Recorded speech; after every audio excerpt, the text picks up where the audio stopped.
नमस्कार मित्रांनो, श्री स्वामी समर्थ. आज आपण पाहणार आहोत श्री स्वामी चरित्र सारामृत अध्याय 8. मागील अध्यायात आपण पाहिले श्री स्वामीने विष्णू बुवा ब्रह्मचारी यांचे वृथाभिमान कसा हरण केला या विषयाचा कथा भाग आला आहे. या अध्यायामध्ये शंकरराव राजेराय बहादूर यांची कथा वर्णन केली आहे.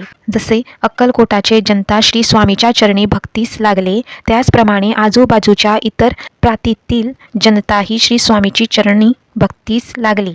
तात्कालीन नाजमाशाही राजवटीत दफ्तरदार असलेले धनधान्याने व सुखाने संपन्न असे शंकरराव राजेराय बहादूर ब्रह्मा संबंधाच्या व्याधीने ग्रस्त होते.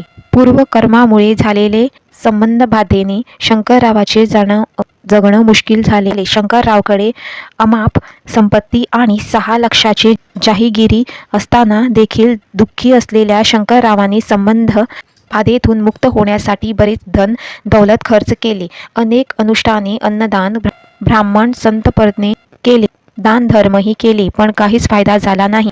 ब्रह्मसंबंधाच्या बाधेमुळे त्यांच्या शरीरास अनेक व्याधी जळल्या आणि शरीर कळवळले.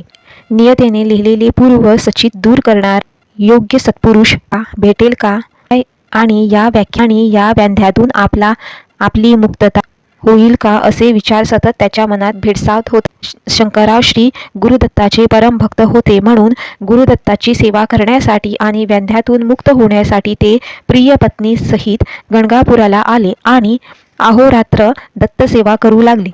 3 महिन्याचा काळ उलटला. नंतर आणखी काही काळाची सेवा केल्यानंतर शंकररावाचे स्वप्नात एक ब्राह्मण आला आणि अक्कलकोटाला जाऊन श्री स्वामी सेवा करा असे दिला.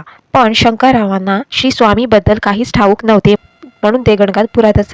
काही दिवसांनी पुन्हा एकदा शंकररावांना अक्कलकोटास जावे असे स्वप्न पडले. त्यामुळे आपले प्रिय पत्नीशी संगनमत करून शंकरराव गणगापुराहून अक्कलकोटाला निघाले आणि इथेच श्री स्वामी चरित्र सारामृतच्या 8व्या अध्यायाची समाप्ती होती. श्री स्वामी समर्थ. जय जय स्वामी.